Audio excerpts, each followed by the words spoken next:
You guys, today I'm going to be interviewing Alli Wright. She is my right-hand woman, my energy protector, an extension of my life, business, and family. She is the most amazing executive assistant. And today you're going to get to hear from her what it looks like behind the scenes to work with Melissa Hinault and help run the Burnout to All Out brand. Need some effective tactical advice that actually helps you get results and makes a real difference in your life and business? You've come to the right place. If you're finding yourself here today, it means you're getting ready to gain serious traction in your business, rapidly multiply your income and impact, and you're ready to make it happen while living all out. Guys, I'm Melissa Hinault, your trustworthy corporate dropout turned six-figure business burnout turned happy and healthy CEO of a multi-million-dollar online business. And you're listening to the Burnout to All Out podcast. On this show, we're serving up innovative growth strategies, simple implementation methods to put them into practice, and action-stimulating inspiration tailored specifically for the modern entrepreneur. Let's dive in.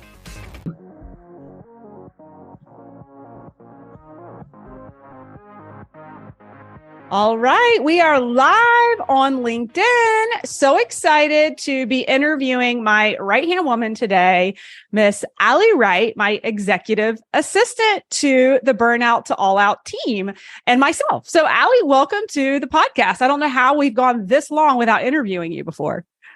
I don't know either, other than I didn't know what I was doing when we first started. So we had to put it off. Yeah. And maybe since you control my calendar, you could just continue to push it back. Maybe that too. So you guys, this is going to be a fun interview. I'm like, Alli, we have to get you on and interview you because I get so many questions inside of our program, like in our mastermind, especially inside of Business Basics, and even just externally, people asking, what does your executive assistant do? How do you, like, people are always asking me, like, I don't know how you do it all. And I'm like, I don't fucking do it all. That's the secret. Like, line yourself up with amazing humans who do things better than you do, and then you can shine at what you do best, right? And so that's what I love about you. And I'm really going to enjoy this. So I think we're just going to like dive right into like a day in the life of Alli Wright, right? Which is quite unpredictable, right? I mean, I think there's probably some cadence and predictability of like your organization, but then also like the anticipation of the total fire drills and unpredictability, right? Yes. Yeah, go ahead. Let's just dive in. What's a day in the life of Alli Wright look like as the executive assistant to Melissa Hinault? Well, it could be a multitude of things because like every morning, if Melissa's on vacation, it's a little bit easier. But if Melissa is coming back from vacation, it is rapid fire. She's coming at me. And it's fine. It doesn't bother me at all. Like, I love it. I love having stuff to do. But Lisa and I joke because it's like we have these lists of things that have to be done every day. And we know that we can check every box. And then Melissa comes in and is like, add stuff to the top of our list. So like what a typical day looks like is I have all of my tasks in Asana. So I prioritize my tasks based on like Melissa's needs for the day. So typically for Monday and Tuesdays in Melissa's calendar, those are her busier days where she's on a lot of calls. So those are like super important for me to go first thing in the morning, look through everything, make sure that there's links for the Zooms and that the right people are invited. And if somebody hasn't not RSVP'd, but whatever it is on Google Calendar that makes the green check, making sure that the people are all there, that she has space to use the bathroom or get food. And that kind of stuff is like where I spend first thing in the morning, most Mondays and Tuesdays. And then of course, if Melissa is on calls, 99% of the time I'm there just so that I can open up the call, make sure the call's recorded, make sure it's live streamed if it needs to be live streamed. If it's a launch week or something like that, making sure that people aren't like saying rude things and managing the Zoom chat, that kind of stuff. Can I jump in here really quick? Because I think you're making a point I want to underscore for all of our listeners, because this isn't something I did before you came in. And that is to actually have you attend large majority of the calls that I'm on. And what I found and where you saved me so much time at the end of the day and the end of the week is that by having you on the large majority of like my client coaching calls, group coaching calls, team calls, is there's numerous action items during the middle of those calls that like need to be executed on, right? And so what I want you guys to envision is we're in the middle of a 2-hour group coaching call with our academy clients, and somebody has a question about this module, or somebody has a question about this resource. And instead of in the old days, I would literally take notes of like all the things I was going to follow up on. And then by the time I was done with my calls for the day, how many of you guys as business owners have like a laundry list of things now that you now have to go back and follow up on? And if you don't time manage that, then now you're running through late in the evening or through the weekends to catch up with your to-do list. And I think that one of the smarter things I maybe thought of last year was I really want you on these calls with me, because Alli is able to like real time pull things, get them to the clients. If the client doesn't have a link to this, or they have a question about XYZ, or I have a random idea in the middle of the workshop of, oh gosh, that's good feedback from the client. Hey, Alli, will you add that to our leadership team call next week? So it's like real time. She is making the changes and really taking immediate action on my to-do list so that I don't have to do it later. And I think that is huge for anyone to hear who has an executive assistant that can help them out from that standpoint. Yeah. And like, those are like, because I'm not coaching or sitting there doing anything. I'm literally just managing like the back end, I guess you could say, is I can literally just go in while Melissa's still like on her coaching call. She'll say, hey, Alli, can you do this? And I'm like, yep, on it. Hey, can you grab this link for them? Yep, on it. Like, and so it definitely does free up her time. And that's like one of my main priorities as your executive assistant is protecting your energy. And I guess when I accepted it, I wasn't really sure what that meant, but I was like, sure, I can do this. Right. But now, like 6 months in, I think I know what we're talking about with protecting Melissa's energy. So like that to me is like top priority for me. Yeah. But like rest of the day stuff. So like this morning I woke up. Okay, gang, we need to take a quick hydration break. So grab your drink of choice. And as you rehydrate, I'll give you the lowdown on my free LinkedIn lead gen masterclass. If you feel like you're screaming into the void when you post content on Facebook or Instagram, struggling to find a sustainable and scalable lead generation process that sticks, and you just want someone who's been there and done that to reveal their secrets, then it's critical that you register to save your spot ASAP. During this live masterclass, you'll get to steal the exact strategy I used to scale my income from $0 to 1 million in just 19 months without spending a fortune on ads or suffering from burnout. Simply check out the show notes of the podcast episode for the link to register for your free spot in the LinkedIn Lead Gen Masterclass. And don't worry, even if you miss a couple of days or you can't make it to all the training sessions, we'll deliver the replays directly into your inbox daily so you can watch them on your own time. All you have to do is make sure you sign up for the masterclass before registration ends. Or not woke up, but had a couple of text messages when I woke up or got to my phone. So by the way, full disclosure, like I have my best ideas in the gym at 5 a.m. And I tell Alli numerous times, when you get a text from me at 5 a.m., I am not expecting you to respond.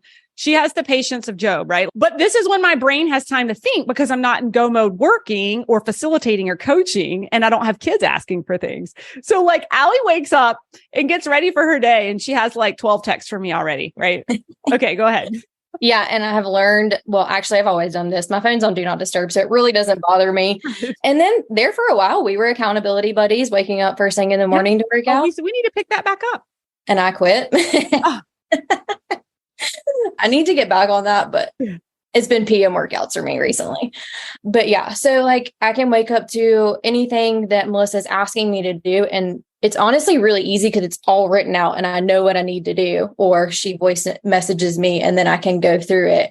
And it's like super, like I'm a very black and white type of person. Like if you can write it out for me, list it out for me, I'm really good with that. If there's gray area, I don't do well with that. Mm-hmm. And that may not be true for everybody, but that's how I am. And that's Melissa knows that about me. And I've told her that like multiple times. If you can tell me exactly what you need from me, I can absolutely execute.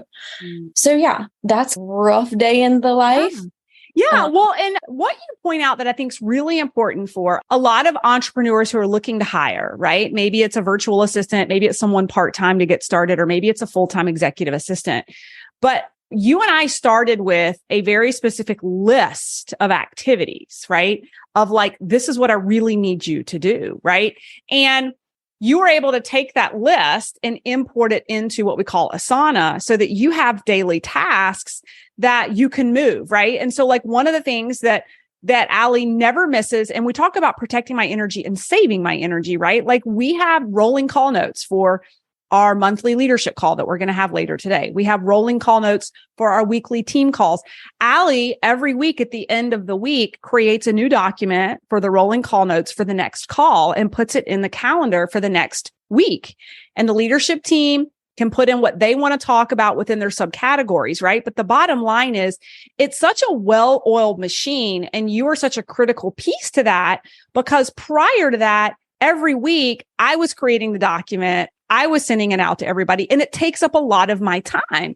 And when we look at where my time is best spent, it's not doing that, right? It's creating a new program. It's coaching a client. There's a million other things I could be doing. And the other thing I think that I want to underscore here with calendar management is your QC, like quality check on the links and stuff. Because again, behind the scenes, a lot of people may not realize, if you saw my calendar, like it is literally back to back to back to back to back on, I work in time blocks. So like, I call it like the feminine and the masculine, right? Like today and yesterday are like masculine, get shit done.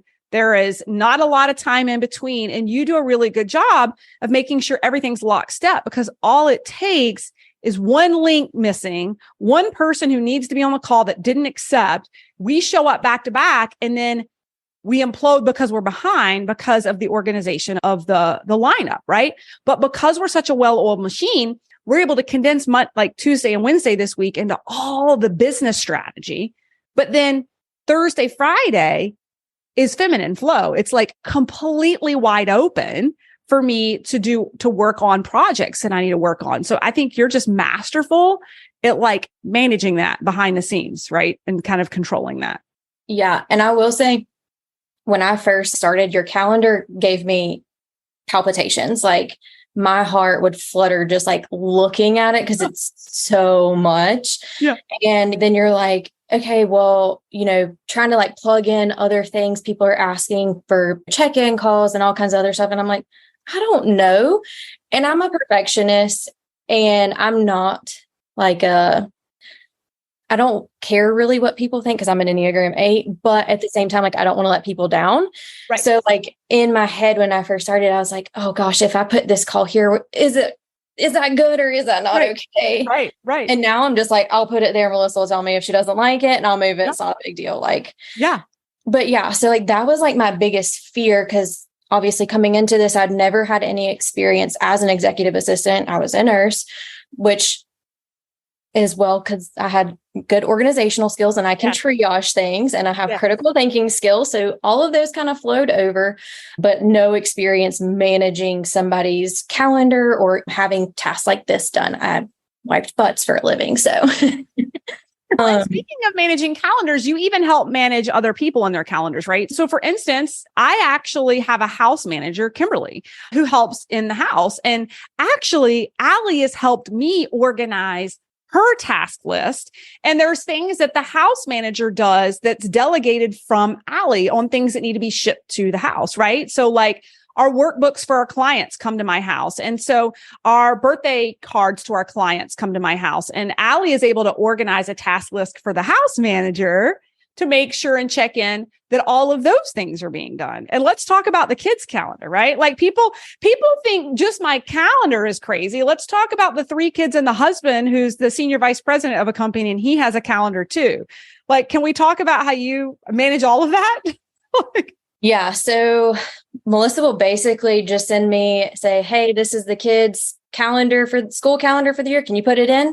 Mm-hmm. Hey, here's their soccer schedules, gymnastics, Boy Scouts, whatever it is. And then I just go in and like I said, I had no idea how to do any of this. I didn't even know how to create a calendar hold when I first started doing this, but like create a whole new calendar that I can share with both her and her husband. And her husband just emails me the dates that he's going to be out of town. And I go ahead and throw them in her calendar so that she has literally everything in there for travel, her things, her kids' things, business things, and then her kids. So yeah, we try to color code it, right? And it helps that you're the point person on all of those things, because we go back to that energy management and you can see, oh, Jake's out of town these 3 days. I probably shouldn't book an evening call for Melissa because she's not going to be able to like do that. Or, oh, like we can't do a networking event that night because all 3 kids have soccer practice or a game, right? So like, it really helps that you have that global perspective, right? To kind of hold us accountable. So good. Well, I mean, and recently you've been my fashion and that like purchaser, right? So we're getting ready for the live event. And last year it really stressed me out that I was literally having to manage Jody really gave me insight on what she wanted me to really wear on stage, but then I had to go find it all. I had to order it all. This year, you've been doing all of it, right? Yeah. So Melissa has a spreadsheet of links and has been like, she'll send me links like via text or whatever, and I just go in and order it. So now we have the spreadsheet of what event this will be worn at, outfit, shoes, jewelry, and I just go in and check off an order. And then there's a whole column that I added last night of, I don't know when this is going to be worn, but it's been ordered. Perfect. Right. And here's the funny thing behind the scenes, guys. I do the same thing for Christmas. So my house manager, we had a whole spreadsheet for everybody in the family, what was ordered, when it came in, or if it's in transit, because the year before it was such a cluster with all the Amazon boxes and like wondering if things had arrived, had it not. And my husband and I weren't sure what each of us ordered. And then it was like this disproportionate number of things for one kid versus the other. And maybe it sounds overkill to some people, but like for this Enneagram 8, and I know you are too, like it helps me sleep at night to have it organized on a spreadsheet, right? Yes. I was doing that like after hours technically last night because I was like, I have to do this. Like I can't not do this. It's going to drive me crazy because I need to know that she knows that I've ordered all of this stuff and it's in transit and I don't know where it goes and like where she's wearing it at, but it's been ordered and that's all that matters. I need to give you the Canva slide deck. So Jody actually created a Canva deck for each day with all the outfits on the slide, the pieces, the jewelry, the shoes, all of that. I need to get that to you. Yeah, that would be helpful because then I can read you the spreadsheet. Yes. So good. So a couple other things that you do. Alli is phenomenal at managing my calendar, but also like you're a jack of all trades when it comes to like emergency billing. And on the back end, you've gotten really savvy with the tech and you're helping us with the events, right? Like you're speaking to vendors, you're helping source things. I would say that you're like really a main contributor in our live event mapping and planning. Do you want to talk about a little bit of like what you do there? Well, I guess the issue is I'm a control freak because I'm an Enneagram 8 and I like to have control and I like to make sure everything gets done. Mm-hmm. So I don't know that I really took over or took ownership, or was it assigned to me? I'm not really sure. Either way, I'm owning it right now. So certain things like with the hotel, like I've been in communication with the hotel for the live event, especially every time somebody has an issue with the rooms, I'm emailing the contact at the hotel, mostly because I'm probably at the top of her inbox every day. I told her I owed her a Starbucks card for as many times as I've emailed her. But yeah, so like those kinds of things, like, I don't know, it's just a natural thing for me to just like make sure the boxes are getting checked. And like, even in my career as a nurse, like that's the kind of things that like I had to learn to take ownership of. And so like, that's just who I am as a person. Like, I just want to make sure that everything is getting done. There's nothing falling between the cracks. I don't like feeling like things are slipping by and we're not noticing them, or we're going to get to Nashville and not have something that like needed to be done. We're not going to have a reservation that we needed, something like that. Like all of that kind of stuff, like really just, it's just my type A, like I have to make sure it gets done. Yes. Well, and you're so good at it. Like the other thing I wanted to talk about, so you guys are hearing, like, she's like a jack of all trades, right? But like the other thing a couple things here that you really help me with is just closing out tabs from my brain so that I don't have to worry about it. Like, and I've done a whole episode on this, but it's called decision fatigue, right? And every business owner runs into fatigue of making decisions. And so the more decisions that I can confidently delegate off creates more energy to make critical decisions in my business, right? And so I think that one of the things you do really well and you've learned to do is to confidently make decisions for me that you know that you don't need to come to me to get that answer, right? All the way down into my inbox, right? For email management, right? Like Alli clears out everything she knows I don't necessarily need. She also catches things that are like flags from the school of things that are urgent that maybe need to be managed personally. You've actually even created a lot of automation inside my inbox so that like from a billing perspective, things go into like the right folders and it's not cluttering up my inbox. But it's like, that is a piece of protecting energy, right? So that when I come back from vacation, it used to be that I'd have hundreds of emails in my inbox that I needed to clear up. I come back from Bali and I have like 28 emails in my inbox because Alli's left nothing but what's important that I need to answer, right? And that's huge. Yeah. Well, when we were talking, I remember that night that you called me and was like, because I was like, hey, I mean, I'd be interested in this position. And you called me and you were talking about some of the things that like your expectations were for your new executive assistant. And just that was one of the things, the decision fatigue. And you told me like the president doesn't even have to choose their suit. Somebody else chooses it for him because it's just another decision that they would have to make. And they have to make so many. That's one thing that they shouldn't have to choose. Right. And I was like, okay, I can do this. And like, we've known each other for 7 years or something like that. Yeah. So like, I felt like I knew you well enough to make some decisions when I first started. Mm-hmm. And of course, there's been like a learning curve and asking you questions. And I've learned how you like for me to ask you questions. There's not always time for us to do a 15-minute catch up. Like sometimes I'm going to send you a list of questions via text. You're going to respond via voice message. Right. And that's as long as my questions are answered, that's all that matters. But then now 6 months in, I've gotten in like where I feel comfortable making decisions, like scheduling a call for you and not asking for you to say this time or this time, like you just like just doing it. And then if you need it to be changed, then you let me know. Yep. And so like that to me, I just really took that to heart because I was like, what are the things that I can do that I don't need Melissa's approval for? I don't need any guidance on that. And like, what can I take off of her plate so that she can like move forward? And like, one of the things is like expectations for teen birthdays. Like, what is the expectation? I can handle that. I don't need to ask you every month, but I just need to know the expectation and then I can take care of it. Yeah. So good. And the last thing I'll hit on here is when we talk about energy management, like how to really protect my energy in the middle of launches, right? Like we know that launches can be energetically, they can pull a lot of energy from me.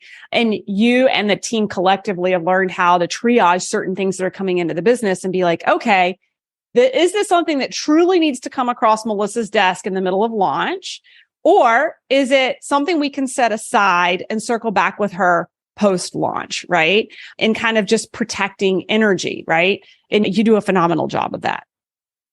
Yeah. I mean, since I started with you, I've started as a concierge for the masterclass and then have just progressively taken on more responsibilities. So I've learned like what is important and what is not important. And anything like, even if it could be something like super dramatic and that you definitely need to know about, like we as the team know that it's not important. It may not be important for you to know about until Wednesday after launch. Right. Exactly. And so like, even if I have something that's really huge that I feel like you need to know, I go to Jackie. Right. Because then I discuss it with her to be like, yeah, this can wait. And like, just verify. And we have the 3-person verification, me, Lisa, and Jackie all kind of go to it. I've worked with Mandy and just said, hey, anything that needs to come to Melissa, you need to come through me first.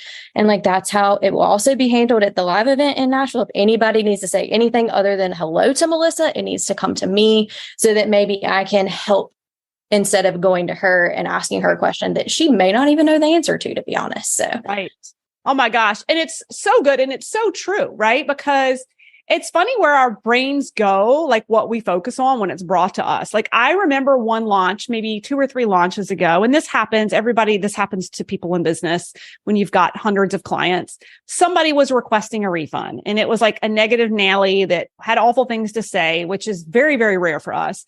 But it was brought forward to me in the middle of the launch. And then like, that's all I could think about was like this one person out of the hundreds of people in our program and why they were unhappy and like, what was the problem? And it just like sucks the life out of me. And I want my listeners to know, like, this translates energetically on screen. And when your job for the company is to literally show up energetically to deliver, the rest of the team during that time, their job is to protect that energy, right? And I think that you guys do that really, really well. And then we address it afterwards. So why don't we can tie a bow on this in a second, but you've talked about Jackie and Lisa, and Lisa is our programs director. Jackie is our chief integrative officer, and Mandy is our sales manager. So Alli really kind of is triaging all of that with the group collectively. So good. Last question. I know we have to wrap up, but like, what's it like working for a visionary with a company that's growing so fast and nonstop, like in general? Like what's the experience like for you as an executive assistant? And what do you think it takes for someone in that type of role? Well, I love it, first of all, because like, let's back up to like when we first started like getting to know each other. I feel like you were one of the first people to like ever believe in me that I could do something that was not nursing, because I was absolutely miserable. And so now getting to like work with you personally every day I love it. Like I really, truly like love showing up to work every day. It will be chaotic some days. Like some days Melissa's like, I'm doing a new program. And I'm like, all right, so where are we going to put that in your schedule? Because there is no room. Like there's just not. Like I can see your calendar and there's no place to put this. So where are we going to put it? And so like Melissa can throw you curveballs, but Melissa also is very direct and like knows what she wants and what she wants she's going to do. And like, I love working with people like that, like that just go for it. And even though it like can be like, all right, I'm juggling like 15 billion things right now. But like just before this, you're like, hey, can you find this slide deck? And I was like, I'm trying to look for it. I can't find it. And she's like, don't worry about it. It's not till after launch. And I'm like, okay, but I need to do it now because I'm going to forget about it. So, I mean, I really love working under somebody who has a vision and is not stagnant and just wants to do more, wants to do better. And it's not necessarily about the financial part of it. It really is. And like one thing that everybody needs to know is Melissa's heart is actually to serve. And it's not necessarily about serving for her benefit. It's serving for your benefit, which I love working with people like that. Oh, I love working with you. And I think part of that comes with like, I think the Enneagram 8 can be complementary. Sometimes you can butt heads with another Enneagram 8, and that's for like a whole nother conversation if anybody wants to go learn about the Enneagram.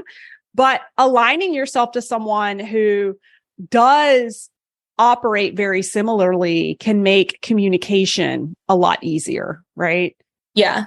I feel like we could definitely butt heads. We don't, but I also feel like me being an 8, there's been several things that have come up recently. I couldn't name anything, but like there have been things that have come up and I'd be like, this is how Melissa would want to handle this, or this is how she would want to be told about this because, and I understand because I am an 8, like I understand it because that's exactly how I would want to be treated. So it's easier for me being an 8, even though like you're an 8 too. Like I feel like we get each other and like you understand that I like to have my like X, Y's, and Z's and my I's dotted and T's crossed. And I understand that you want to like not be messed with when you're in creative mode and all that. So Right.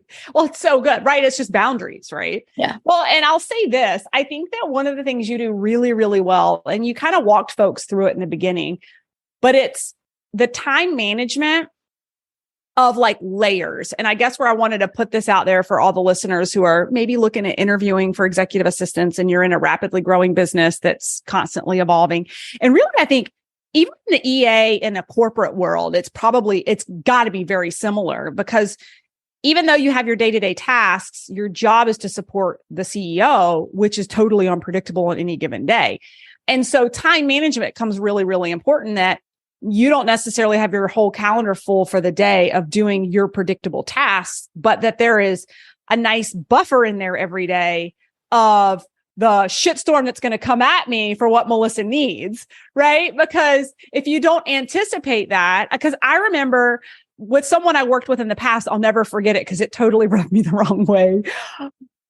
And she was actually using my own words, which is kind of funny, but I asked, there was something urgent that needed to be done. And she was sitting in as a kind of a part-time executive assistant for me. And I was like, I need XYZ. And she said, well, I'm time blocking right now. And so I'll have to get that done tomorrow or like the next day. And I'm like, part of me was like, shit, those are my own words, time blocking. But then I'm like, well, wait a minute, you're my executive assistant. You can't just tell me no for 2 days because you're time blocking. So I think that's the challenge, right? Of like, at being a really high functioning executive assistant, the day-to-day tasks that need to be done to keep the business operating, but you create enough space in your calendar for the unanticipated or the anticipated unknown of what Melissa's going to come at you with. Hey, where's that deck? And you're like, I have no idea. And it's going to take me an hour to find it. Right. You do a really, really good job with that. So that's awesome. I think anything else that you want to share? Any final words, anything that we missed in this episode? I mean, I can't think of anything. I feel like that was very comprehensive. Okay, awesome. Well, this has been such a fun interview, and our listeners are going to hear this. And you guys, if you've got additional questions after you listen to this, like shoot us a DM, shoot us an email, and we'd be happy to follow up with you. I know that this is going to spur a lot of questions for people on having a right-hand person to support them in their business. I adore you, and you are a huge piece to the puzzle of this business. And if you didn't protect my energy and own your role like the boss that you do, it would be a ripple effect to our clients. It would be a ripple effect to the team. It would be a ripple effect to my family. Like, your role is so critical for me. And I just thank you so much for doing such a phenomenal job. Well, I appreciate the opportunity and being given the opportunity to do it. So, yeah. And what you guys don't know is Alli lives in a fairly rural area. So when she's not in front of her computer, she's feeding cows. I love it. Yeah, I take off my dirty shirt from this morning that was covered in dirt from a cow. So. Yes. So I love it. You've gone from being in a surgery room to being a work from home executive assistant who's able to get out there in the farm and play with the cows too. Praise the Lord. It's so much better.